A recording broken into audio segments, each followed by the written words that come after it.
अगर आपको लगता है कि मील प्रेप आपके लिए नहीं है तो मेरे पास आपके लिए एक सवाल है। मान लीजिए कल आपको किसी पार्टी में जाना है, तो आपके पास दो ऑप्शंस हैं। ऑप्शन पहला, आप पार्टी में जाने से जस्ट पहले डिसाइड करेंगे कि आपको क्या पहनना है और उसी समय पार्टी में पहनने वाला सारा सामान सेट करेंगे।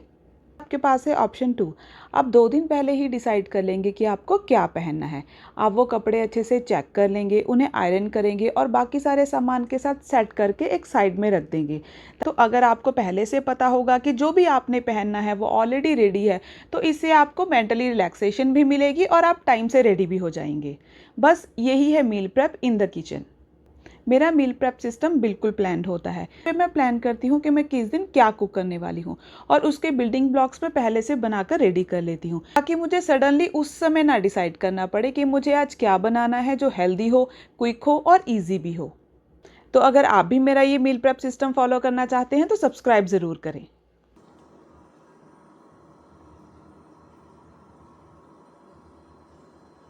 इस वीडियो में मैं बनाऊंगी मिंट पनीर, होममेड घी और उस घी से बचे हुए रेजिड्यू के साथ एक इंस्टेंट पंजीरी, करी मसाला और उसी से एक डिलीशियस मशरूम मटर की सब्जी, साथ ही एक क्रीमी वाइट सॉस जिसे यूज़ करके आप किसी भी सिंपल ग्रेवी को क्रीमी बना सकते हैं, एक सिंपल हाई प्रोटीन पाउडर जो मैं एक्चुअली अपने किचन में फॉलो करती हूँ।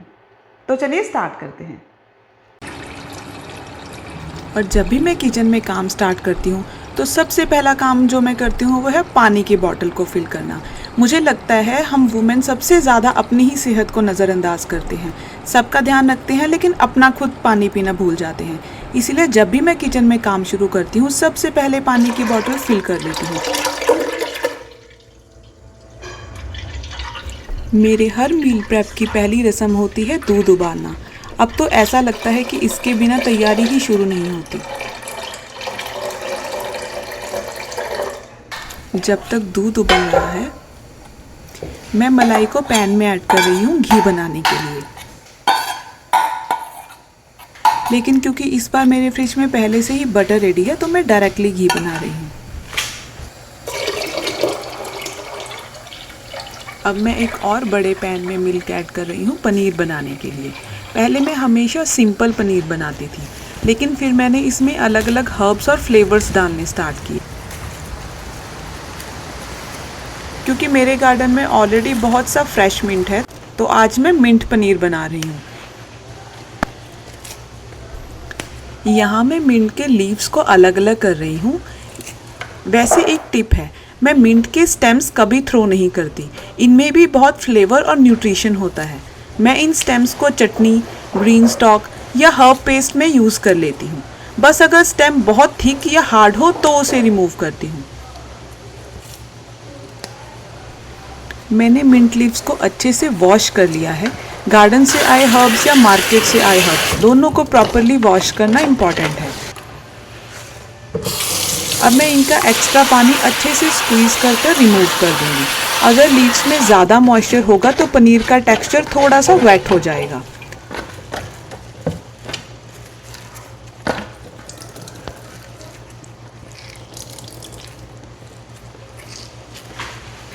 अब मिंट को बिल्कुल फाइनली चॉप कर रही हूँ ताकि हर बाइट में फ्लेवर इवनली रहे।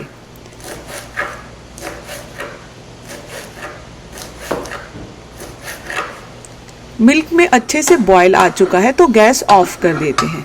मैं यहाँ विनेगर यूज़ कर रही हूँ, आप चाहें तो लेमन जूस भी यूज़ कर सकते हैं।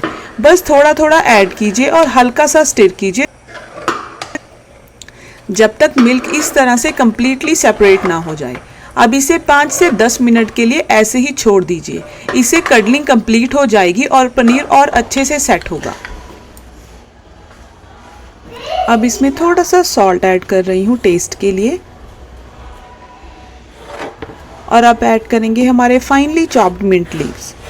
मिंट को मैं कडलिंग के बाद ऐड करती हूँ, पहले नहीं। कडलिंग के बाद ऐड करने से मिंट का कलर भी अच्छा रहेगा और फ्लेवर भी बिल्कुल फ्रेश रहेगा। अभी से मैं मसलिन क्लॉथ या फाइन स्टेनर से स्टेन कर रही हूँ। और एक टिप, ये वे वाटर बिल्कुल भी वेस्ट मत कीजिएगा।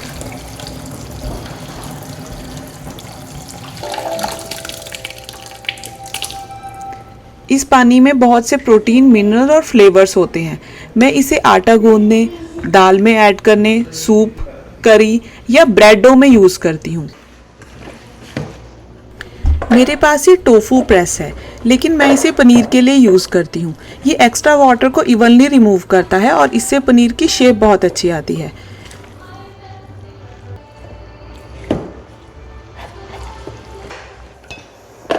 अगर आपके पास टोफू प्रेस नहीं है तो आप पनीर को मसलिन क्लॉथ में रैप करके ऊपर से कोई हैवी चीज़ रख दीजिए।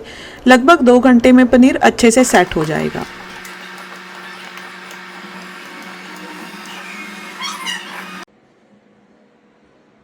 अब हमारा पनीर रेडी हो गया है, चलिए देखते हैं।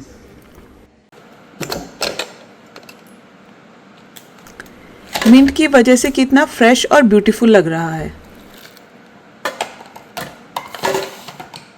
और टेक्सचर देखिए कितना सॉफ्ट है, लेकिन इतना फर्म भी कि परफेक्टली कट हो रहा है। ऑनेस्टली एक बार घर का फ्रेश पनीर बना लोगे तो मार्केट वाला पनीर उतना खास नहीं लगेगा। इसमें ना प्रिजर्वेटिव्स होते हैं, ना अननेसेसरी एडिक्टिव्स। आप मिल्क की क्वालिटी चूज़ कर सकते हो, फ्लेवर अपने हिसाब से कस्टमाइज़ कर सकते हो और पनीर बिल्कुल फ्रेश मिलता है। और सबसे अच्छी बात, आज मिंट है, कल कोरिएंडर, डिल, कसूरी मेथी या चिली फ्लेक्स। एक सिंपल पनीर को कितने डिफरेंट फ्लेवर्स में बना सकते हैं। स्टोर करने से पहले मैं इस पनीर में थोड़ा सा वे वाटर वापस ऐड कर रही हूँ। इससे पनीर फ्रिज में सॉफ्ट और मॉइस्ट रहेगा, जल्दी ड्राई नहीं होगा। फ्रिज में ये होममेड पनीर अराउंड 4 से 5 दिन तक कंफर्टेबली रह जाएगा। बस इसे हमेशा कवर्ड कंटेनर में वे वाटर के साथ स्टोर करिए। अगर आप इसे फ्रीज़र में स्टोर करना चाहते हैं तो इसे क्यूब्स में कट करके फ्रीज़ कर लीजिए। टेक्सचर के लिए 2 से 3 महीने के अंदर आप इसे यूज़ कर सकते हैं। यूज़ करने से पहले इसे 10 से 15 मिनट के लिए थॉ कर लीजिए तो सॉफ्टनेस वापस आ जाएगी।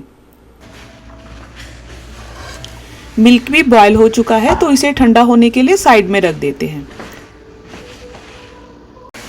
हमारा घी भी ऑलमोस्ट रेडी है। इसे थोड़ा ठंडा होने के बाद मैं स्टेन कर रही हूँ।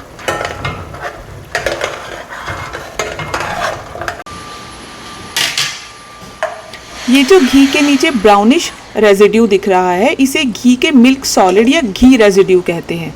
पंजाबी होम्स में बहुत लोग इसे खुरचन या घी का बचा हुआ मावा भी बोलते हैं। इसमें मिल्क प्रोटीन और थोड़ा सा मिल्क फैट भी होता है, इसीलिए ये फ्लेवर्स में रिच होता है। इसे कभी वेस्ट मत कीजिए, हम इससे इंस्टेंट पंजीरी बनाएंगे। इंस्टेंट पंजीरी बनाने के लिए मैं घी के बचे हुए मावा को वापस पैन में डाल रही हूँ।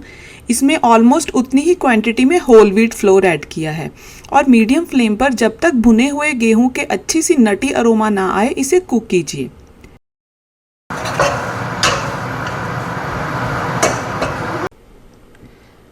होल व्हीट फ्लोर के अच्छे तरीके से भुन जाने के बाद मैंने गैस ऑफ कर दी है।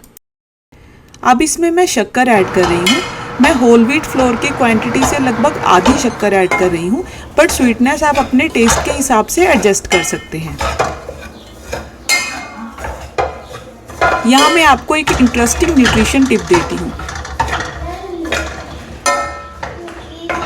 सिर्फ घी, आटा और शक्कर का ये स्नैक एक बैलेंस्ड स्नैक नहीं है। इसमें कार्ब्स और फैट्स हैं, लेकिन प्रोटीन बहुत कम है, तो इसीलिए इसमें मैं अपना होममेड प्रोटीन पाउडर ऐड करती हूँ। अब देखिए कितना सिंपल सा चेंज हुआ। कार्ब्स एनर्जी देंगे, घी से हेल्दी फैट आपको लॉन्गर टाइम तक सेटिस्फाइड रखेगा और प्रोटीन इस मील को और बैलेंस्ड बनाएगा। और ये होममेड प्रोटीन पाउडर कैसे बनता है वो भी मैं इसी वीडियो में आपको बताऊंगी, इसीलिए एंड तक जरूर देखिएगा।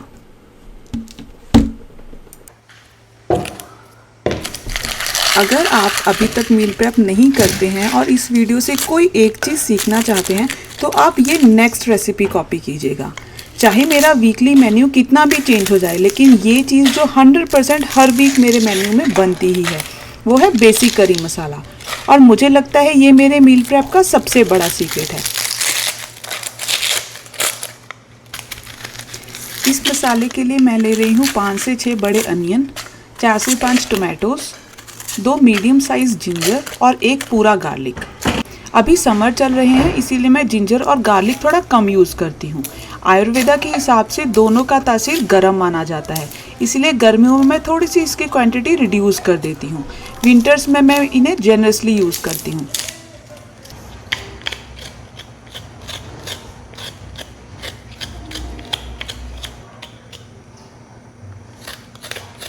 आप सब कुछ अच्छे से पील करके प्रॉपरली वॉश कर लेंगे। ये स्टेप स्किप मत कीजिएगा, स्पेशली अनियंस और टमाटोज के साथ।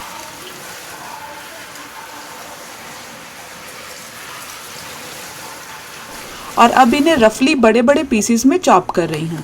यह परफेक्ट चॉपिंग की बिल्कुल ज़रूरत नहीं है क्योंकि एंड में सब कुछ ब्लेंड होने वाला है, इसलिए जितना कम टाइम चॉपिंग में लगे उतना बेटर। मैं जिंजर, गार्लिक और अनियन को साथ में चॉप कर रही हूँ। इसके पीछे एक सिंपल रीज़न है। अगर आप जिंजर गार्लिक को अलग से पैन में डालेंगे तो उसमें मॉइस्चर कम होता है, वो जल्दी पैन से चिपक जाएंगे और बर्न हो जाएंगे। फिर उन्हें बचाने के लिए आपको एक्स्ट्रा ऑयल ऐड करना पड़ेगा। जब इन्हें अनियन के साथ कुक करते हैं तो अनियन अपना मॉइस्चर रिलीज करता है, इस वजह से जिंजर गार्लिक जलते नहीं हैं, पैन में स्टिक कम होते हैं और आपको कम ऑयल की ज़रूरत पड़ती है।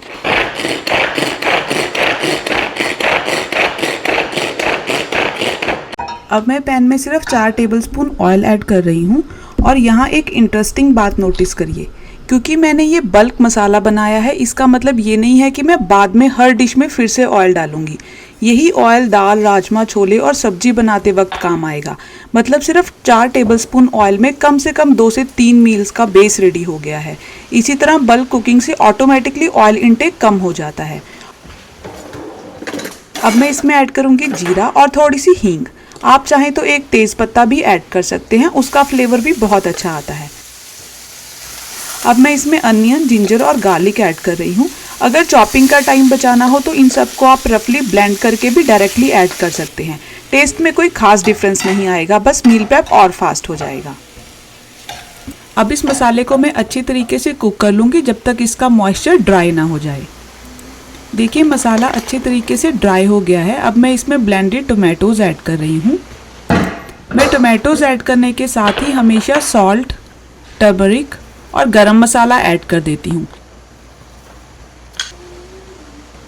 इसमें मैं बहुत कम सॉल्ट ऐड करूँगी क्योंकि ये सिर्फ बेसिक मसाला है और सॉल्ट यहाँ इसकी कुकिंग में हेल्प करेगा। अगर मील प्रेप शुरू करने से पहले आपको ओवरवेलमिंग लगता है तो मेरी एक बात मान लीजिए, इस हफ्ते सिर्फ एक बार ये मसाला बनाकर फ्रिज में रख दीजिए, बस इतना ही। अगले 4 से 5 दिन के बाद आप मुझे याद करेंगे क्योंकि आपको रियलाइज़ होगा कि रोज़ की कुकिंग का स्ट्रेस कितना कम हो गया है। अब ये मसाला अच्छे से ड्राई हो गया है और कुक हो गया है, तो मैं इसे साइड में रख दूंगी थोड़ी देर ठंडा होने के लिए। ठंडा होने के बाद मैं इसे एक एयरटाइट कंटेनर में फ्रिज में रख दूंगी। ये मसाला फ्रिज में 3 से 5 दिन तक बिल्कुल भी ख़राब नहीं होगा। बस जितना चाहिए आप उसे उतना निकालिए और फिर से एयरटाइट कंटेनर में फ्रिज में रख दीजिए। अगर आप इस मसाले को और ज़्यादा देर यूज़ करना चाहते हैं तो आप इसे फ्रीज़ कर सकते हैं। और फ्रीजिंग में भी सेम रूल है, इसे अलग अलग आइस क्यूब्स में फ्रीज़ कीजिए और जितने आइस क्यूब्स चाहिए उतने निकालिए और बाकी दोबारा से फ्रीज़ कर दीजिए। सोचिए हर बार दाल, छोले, राजमा, पनीर, सब्जी या ग्रेवी बनाने से पहले हम सबसे ज़्यादा टाइम किस चीज़ में स्पेंड करते हैं? वो है अनियन, टमाटो, जिंजर, गार्लिक को चॉप करके उसकी ग्रेवी बनाने में।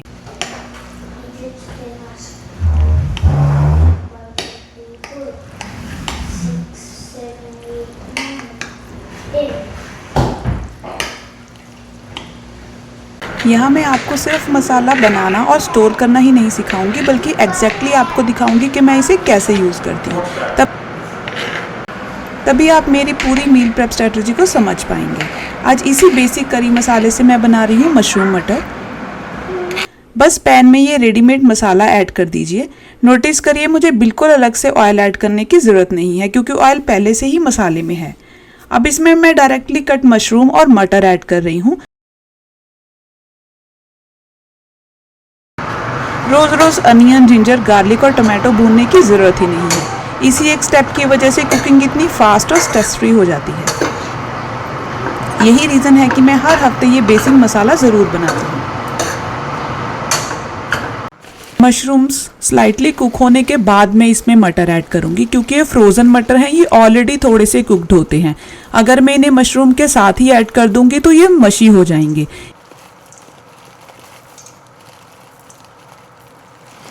इसीलिए मैं फ्रोज़न पीस को हमेशा थोड़ा एंड में ऐड करती हूँ। अगर आपके पास ताज़े मटर हैं तो आप उन्हें मशरूम्स के साथ स्टार्टिंग में ही ऐड कीजिएगा। अब इसमें मैं ऐड करूँगी थोड़ा सा सॉल्ट और होममेड गरम मसाला।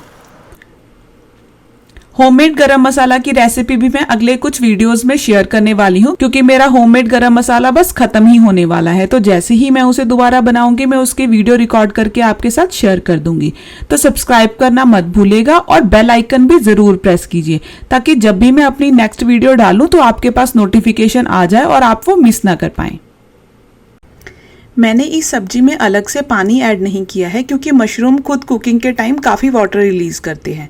पहले मशरूम्स को अपना मॉइस्चर छोड़ने दीजिए, फिर डिसाइड कीजिए कि पानी की ज़रूरत है या नहीं। देखिए बिना पानी ऐड किए कितनी अच्छी कंसिस्टेंसी आई है। अगर आपको थोड़ी ग्रेवी पसंद है तो बस आधे गिलास से भी कम पानी ऐड करिएगा। मैं पर्सनली थोड़ी थिक और डेंस सब्जी प्रेफर करती हूँ, क्योंकि इससे हर बाइट में वेजिटेबल्स ज़्यादा मिलते हैं, इसीलिए मील ज़्यादा सेटिस्फाइंग हो जाती है। अब एक और न्यूट्रिशन टिप। मशरूम मटर में फाइबर, विटामिन्स और मिनरल्स तो अच्छे होते हैं, लेकिन प्रोटीन कंपैरेटिवली बहुत कम होता है। मैं हर मील के टाइम सिर्फ एक चीज़ याद रखती हूँ, प्रोटीन प्लस फाइबर। अगर ये दोनों आ गए तो मील बैलेंस्ड हो जाती है।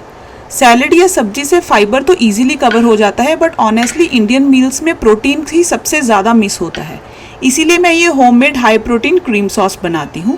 इसकी रेसिपी भी मैं इसी वीडियो में शेयर करूँगी।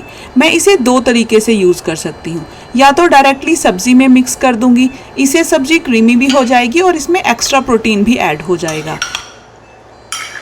या रोटी के लिए आटा गूंदते वक्त मैं पानी की जगह इस क्रीम को यूज़ करूँगी। इसका रिजल्ट रोटी और भी सॉफ्ट बनेगी और बिना कोई अलग डिश बनाए मील में प्रोटीन भी ऐड हो जाएगा। मेरे लिए हेल्दी ईटिंग का मतलब अलग से 4-5 चीज़ें बनाना नहीं है, बल्कि जो रोज़ बनता है उसी को थोड़ा स्मार्टर तरीके से एडजस्ट करना है। ऐसे ही छोटे छोटे अपग्रेड्स पूरे मील की न्यूट्रिशन वैल्यू को और भी बेटर बना देते हैं। अब मैं आपके साथ शेयर कर रही हूँ हाई प्रोटीन क्रीम सॉस। ये एक ऐसी चीज़ है जो पूरे वीक बहुत सारी रेसिपीज़ में काम आती है। इसके लिए मैं ले रही हूँ 2 ब्लॉक्स टोफू, थोड़ा कॉटेज चीज़, लेकिन अगर आप चाहें तो कॉटेज चीज़ स्किप करके टोफू की क्वांटिटी को डबल कर सकते हैं। साथ में है वार्म मिल्क में सोक्ड कैश्यूज़। अब सब कुछ ब्लेंड कर लीजिए और बस सॉस रेडी। अब रही स्टोरेज की बात। समर में डेयरी बेस्ड सॉसेस जल्दी ख़राब हो सकते हैं, इसीलिए मैं इसे 2 पार्ट में स्टोर करूंगी। जो अगले 2 दिन में उसे यूज़ करना है वो एयरटाइट कंटेनर में फ्रिज में रखूंगी और बाकी को आइस क्यूब ट्रे में फ्रीज कर लूँगी। जब ज़रूरत हो बस 1 और 2 क्यूब्स निकालो और डायरेक्टली कुकिंग में यूज़ कर लो। आप नोटिस करेंगे मैंने इसमें सॉल्ट ऐड नहीं किया। मैं जानबूझकर सॉल्ट बाद में रेसिपी के हिसाब से ऐड करती हूँ। इससे सॉस हर डिश में यूज़ हो जाती है, कभी पास्ता, कभी करी, कभी पराठा डो, और सीजनिंग हर रेसिपी के अकॉर्डिंग कंट्रोल में रहती है। एक छोटा सा आयुर्वेदिक टिप। आयुर्वेदा में जनरली एक ही डिश में बहुत सारे हैवी प्रोटीन सोर्सेज कंबाइन करने की सलाह नहीं दी जाती। इसीलिए आप कोशिश करें कि एक ही डिश में टोफू और पनीर यूज़ ना करें। या तो आप टोफू को डबल कर लें या सिर्फ पनीर ही यूज़ करें और उसे डबल क्वांटिटी कर दें।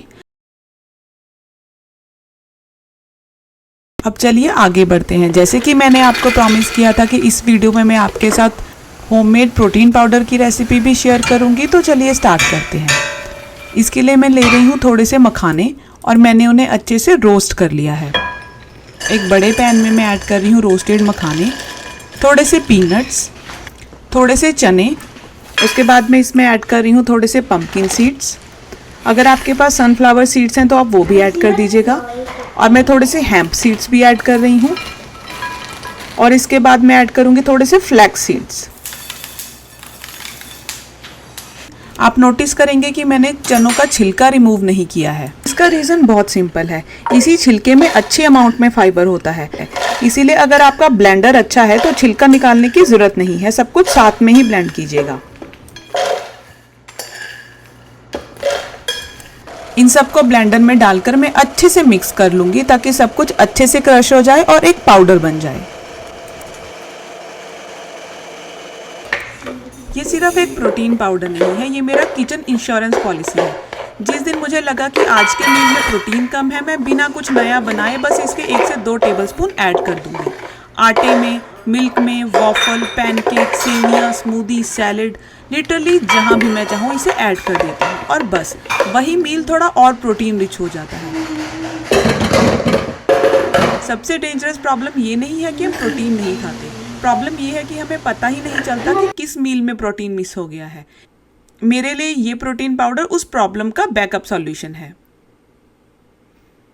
और ये मेरा फेवरेट मॉम हैक भी है। मेरे बच्चे को लगता है कि वो नॉर्मल वॉफल, पैनकेक और रोटी खा रहा है और मुझे पता होता है कि उसमें मैंने ऐड कर दिया है प्रोटीन और बहुत सारा न्यूट्रिशन।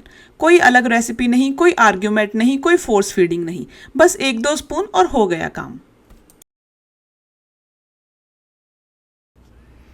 अगर आपने मेरा ये वीडियो पूरा देखा है, आई एम श्योर आपको इससे कुछ ना कुछ सीखने को ज़रूर मिला होगा। लेकिन अभी मेरे टिप्स ख़त्म नहीं हुए हैं। आने वाली वीडियो में मैं आपको दिखाऊंगी कि high protein whole wheat buns आप कैसे बना सकते हैं, इतने सॉफ्ट कि आप बेकरी वाले बन भूल जाएंगे। और अगर आप आज भी दही भल्ले फ्राई कर कर खाते हैं तो आप अननेसेसरी ऑयल खा रहे हैं। मैं आपको दिखाऊंगी कि आप वही सॉफ्ट फ्लफ़ी भल्ले अप्पे पैन में कैसे बना सकते हैं। और गाजर का हलवा तो आपने खाया ही होगा, लेकिन क्या आपने गाजर हलवा ओवरनाइट ओट्स ट्राई किए हैं? डेजर्ट जैसा टेस्ट लेकिन हेल्दी और बिल्कुल फिलिंग। साथ ही बनाऊंगी हाई प्रोटीन ड्राई सत्तू चिला बैटर, बस पानी मिलाइए और मिनटों में चिला रेडी। और अगर आपको भी लंच के बाद कुछ मीठा खाने की क्रेविंग होती है तो सत्तू ओट्स और पिस्ता कुकीज़ आपके लिए परफेक्ट हैं, टेस्टी, होलसम और गिल्ट फ्री। तो ऐसे ही प्रैक्टिकल, हेल्दी और टाइम सेविंग रेसिपीज़ के लिए जुड़े रहिए। अभी तो बहुत कुछ आना बाकी है और सब्सक्राइब करना मत भूलिएगा।